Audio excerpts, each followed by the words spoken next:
No processo de um governo de esquerda que quer fazer uma ditadura, você tem que destruir as Forças Armadas que são apoiadas pelo povo, reformar internamente as Forças Armadas, aparelhando as Forças Armadas, tomando o poder das Forças Armadas, para depois fazer essas Forças Armadas se voltarem contra o povo. Exatamente como fez, por exemplo, Hugo Chávez lá na Venezuela a partir de 2005, 2006 para frente.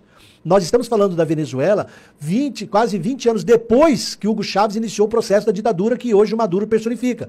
Gaddafi fez isso, Saddam Hussein fez isso, todos os ditadores fazem isso.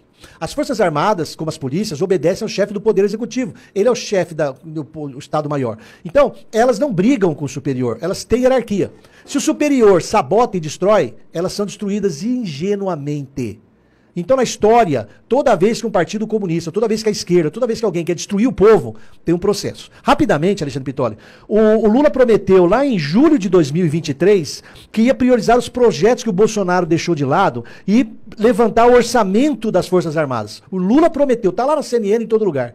Pois um ano depois, em julho de 2024, dia 30 de julho, teve o decreto presidencial 12.120, de 30 de julho, que cortou 675 milhões de reais do orçamento das Forças Armadas. Em abril, o Lula já tinha cortado 280 milhões do orçamento das Forças Armadas.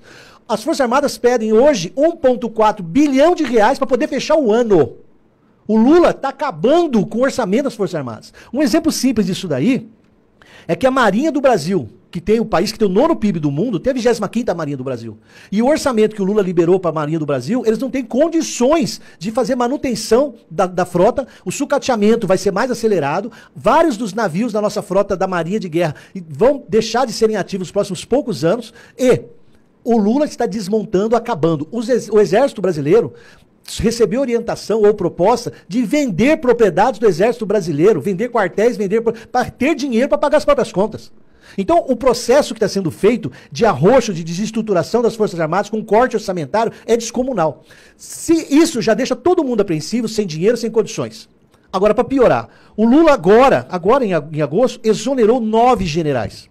Quem manda nas Forças Armadas é o presidente. O presidente da República exonerou 9 generais e foi formalizada também agora dia 30 de julho, alegando necessidade do serviço para mudança de comando. O Lula exonerou o secretário de Economia e Finanças, o general que era secretário de Economia e Finanças. Sabe por quê? Para pôr lá alguém, tipo, obedeça. Tipo a Magda Chambriard na Petrobras. Tipo o Galípolo no Banco Central. Ok. Alguém para ferrar as Forças Armadas. Trocou o general que cuida da logística e mobilização de Estado-Maior conjunto das Forças Armadas. Desorganiza tudo ou se organiza conforme eles queiram. O Lula trocou o subcomandante de operações, o general que é subcomandante de operações terrestres. Trocou o chefe do Departamento de Educação e Cultura. Mas por que o general, chefe do Departamento de Operação e Cultura, de Educação e Cultura é importante? Para ir lá fazer, dentro da formação militar, o trabalho que o MST faz lá no MST. Para fazer uma lavagem cerebral nas tropas. Trocou o comandante. Trocou o comandante da 7ª Divisão do Exército, sediada lá em Recife. Trocou o diretor do Serviço Militar, que é quem cuida. O Serviço Militar cuida de todas a renovação das pessoas que fazem 18 anos, tem que prestar serviço militar. Trocou o chefe do Estado-Maior do Comando Militar Sul e trocou o general, que é o subchefe do Estado-Maior do Exército. Peças fundamentais na fundamentais. Nunca trocaram 9 generais. O Lula deu uma canetada, botou 9 generais para fora. Como é que é o processo? O processo é por gente aparelhada. E por que ninguém fala disso, Cláudio? Porque ninguém também fala do Gilberto Kassab do hacker. Tem assuntos que a ordem lá de cima, do Zé Dirceu e dos poderosos não falem sobre isso, porque aqui é onde dói se o povo souber. Aqui é onde dói no meu projeto de ditadura nacional.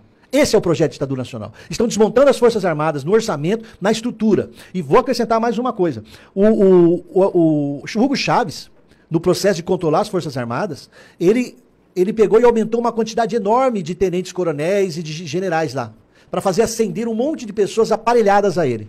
Eu acredito que é o próximo passo que o Lula vai dar nos próximos 2 anos, porque eles vão esperar passar a eleição de outubro e vão continuar agora, de 2024. Aí de 2024, de outubro para abril do outro ano, eles vão meter um monte de louco para fazer os absurdos da ditadura que eles estão construindo.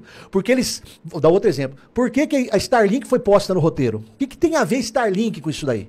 A Starlink é usada para garantir o contato das Forças Armadas de maneira segura, sigilosa e constante em qualquer lugar do território nacional e do mar territorial nacional. Lembrando que as decisões do ministro Alexandre de Moraes ultrapassam o Poder Judiciário e estão atendendo ao interesse de uma estrutura gigantesca política. Política. Que é o que eu estou dizendo aqui já faz tempo já. É uma estrutura política. Não é uma decisão do Supremo. É uma decisão de uma estrutura política. De implantação da ditadura no Brasil, desfacelamento da estrutura de segurança nacional do Brasil e cá entre nós. Quem sai ganhando no mesmo dia que tudo isso está acontecendo? O narcotráfico.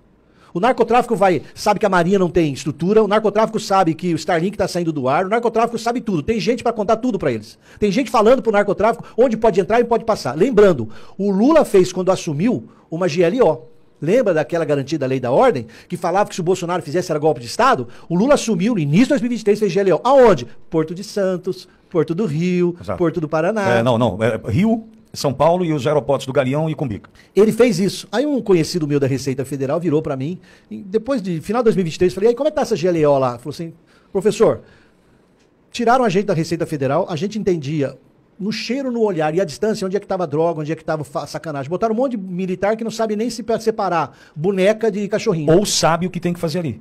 Os que sabem, mas... Não, você entendeu? Entendi. Sabe quem tem que proteger ali. É aquilo que você falou da biqueira, passa a viatura, mas não olha. Por que o Lula fez GLO nos portos e nos aeroportos onde mais flui droga no Brasil?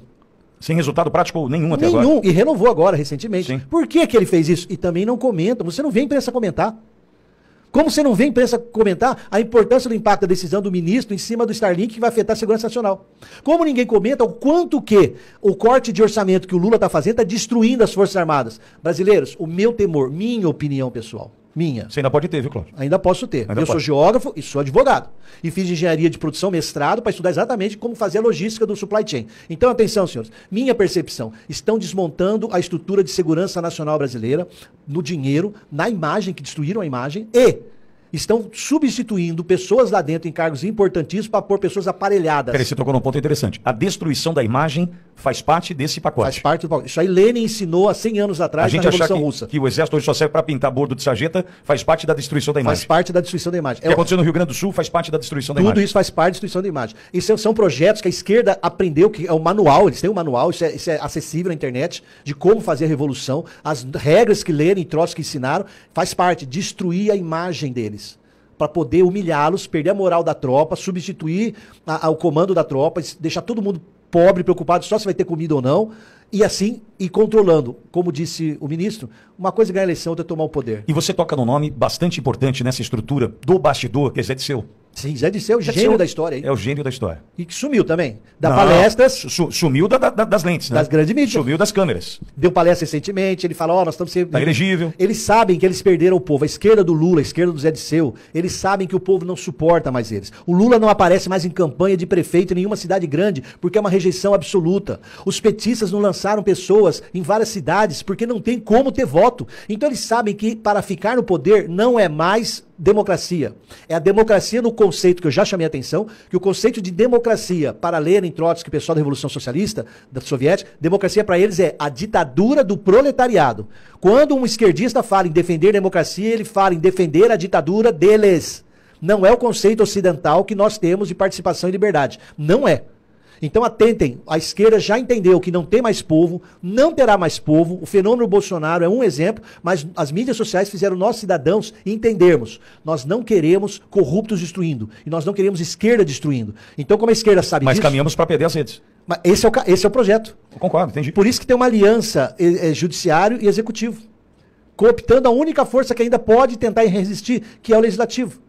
E é por isso que participações populares, como a manifestação de 7 de setembro, previstas no artigo 359-T do Código Penal Brasileiro, que essas manifestações não são crime contra o Estado Democrático de Direito. Tem que tomar cuidado, sim, mas não são crime. Nós temos, a única chance é fazer os políticos ainda terem medo do voto popular. E dividir para dominar é um princípio básico de controle. Quanto mais se criar subdivisões e conflitos dentro da população, fica mais fácil de manipular os grupos.